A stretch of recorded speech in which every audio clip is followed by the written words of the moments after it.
কুয়েতের শ্রমবাজারে শ্রমিক চাহিদা দিন দিন বেড়েই চলেছে। দেশের বিভিন্ন উন্নয়ন প্রকল্প এবং বিভিন্ন খাতে উন্নতি করতে প্রয়োজন দক্ষ কর্মীর। কুয়েতের সরকার নিজ দেশের নাগরিকদের পাশাপাশি বিদেশি দক্ষ শ্রমিকদেরও নিয়োগ দিয়ে থাকেন।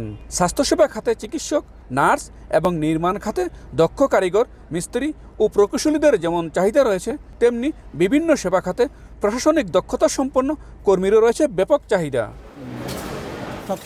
কুয়েতের মূল অর্থনৈতিক চালিকা শক্তি তেল, বিদ্যুৎ এবং পানি সেক্টরে বিভিন্ন দেশের প্রকৌশলীদের পাশাপাশি গুরুত্বপূর্ণ ভূমিকা পালন করছেন বাংলাদেশি প্রকৌশলীরাও। তবে এক সময় কুয়েতে অনেক বাংলাদেশি প্রকৌশলী থাকলেও বর্তমানে আছেন হাতে গোনা কয়েকজন। ভিসা জটিলতার কারণে সমস্যার সম্মুখীন হচ্ছে বলে জানান অনেকে।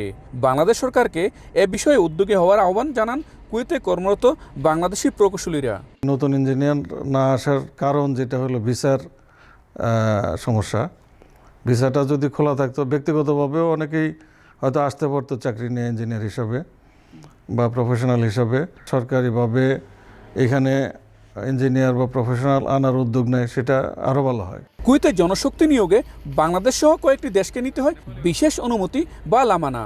বাংলাদেশের ক্ষেত্রে এ প্রথা বাতিল করে বিভিন্ন খাতে দক্ষ জনশক্তি নিয়োগের ক্ষেত্রে জোর প্রচেষ্টা চালানো হচ্ছে বলে জানান কুয়েতে নিযুক্ত বাংলাদেশের রাষ্ট্রদূত মেজর জেনারেল সৈয়দ তারেক হোসেন। লামানে একটা বড় বাধা আমাদের দক্ষ শ্রমিকদেরকে এদেশে আনার জন্য। আমরা চেষ্টা করছি, যেমন আমি নিজে এখানে বৈঠক করেছি, এখানকার যিনি ইন্টেরিয়ার মিনিস্টার আছেন ওনার সাথে, আমাদের মাননীয় পররাষ্ট্র উপদেষ্টা বৈঠক করেছেন এদের পররাষ্ট্রমন্ত্রীর সাথে। তো আমরা নিয়ে কাজ করছি। যদি লামানাটা উঠাতে পারি, বাংলাদেশ থেকে দক্ষ শ্রমিক এদেশে আনাটা অনেক সহজ হয়ে যাবে। কুয়েতে বাংলাদেশের দক্ষ জনশক্তি নিয়োগের মাধ্যমে দেশের অর্থনীতি আরও মজবুত হবে বলে মত সংশ্লিষ্টদের।